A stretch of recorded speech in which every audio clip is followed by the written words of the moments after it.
मातृभूमि न्यूज, मातृभूमि की आवाज, मातृभूमि के लिए। અફઘાનિસ્તાન, પાકિસ્તાન, બાંગ્લાદેશ અને ચીનથી ચાલતા 150 કરોડના હવાલા કૌભાંડમાં એસઓજીએ વધુ 5ની ધરપકડ કરી છે।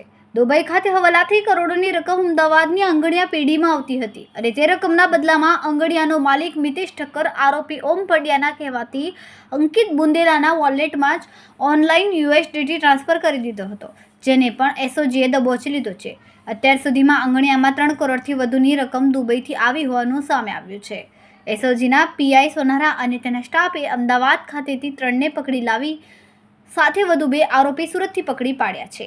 વધુમાં સ્ટાફે જણાવ્યું કે અમદાવાદ સેટેલાઇટ વિસ્તારમાં મિતેશ ઠક્કર એચએમ આંગણિયા પેઢી છે।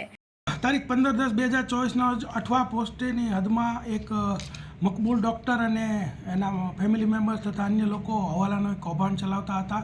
તે લોકો અમુક વ્યક્તિઓ પાસેથી બેંક એકાઉન્ટ ભાડે લેતા હતા અને એ બેંક એકાઉન્ટનો ઉપયોગ કરી અને જે હવાલાના નાણાં મેળવી અને એને યુએસડીટીમાં કન્વર્ટ કરીને મોકલતા હતા। તો એને 15/10ના રોજ એસઓજી એક રેડ કરી હતી અને તેમાંથી 3 આરોપીઓ જે તે વખતે પકડી લીધેલા। ત્યારબાદ તપાસ આગળ વધારતા ટોટલ 170 અલગ અલગ બેંક એકાઉન્ટના વ્યવહારો મળેલા અને એમાંથી 146 એકાઉન્ટ જે છે એ ફ્રીઝ કરેલા અને ટોટલ 87 લાખના વ્યવહારો એની અંદર મળેલા। તો જે તે વખતે મકબૂલ ડૉક્ટરને એ લોકોની પૂછપરછ કરતાં આગળ એ જાણવા મળ્યું હતું કે ઓમ પંડ્યા જે વ્યક્તિ છે, મહેશ દેસાઈ છે કે જે દુબઈ રહે છે, એનો માણસ છે ને એ આનો આખો જે વ્યવહાર છે કરે છે। તો ઓમ પંડ્યાને ગત રોજ એરેસ્ટ કરેલો। ત્યારબાદ ખબર પડેલી કે એની સાથે બીજા 3 વ્યક્તિ જોડાયેલા છે, એક અલી મહેંદી અને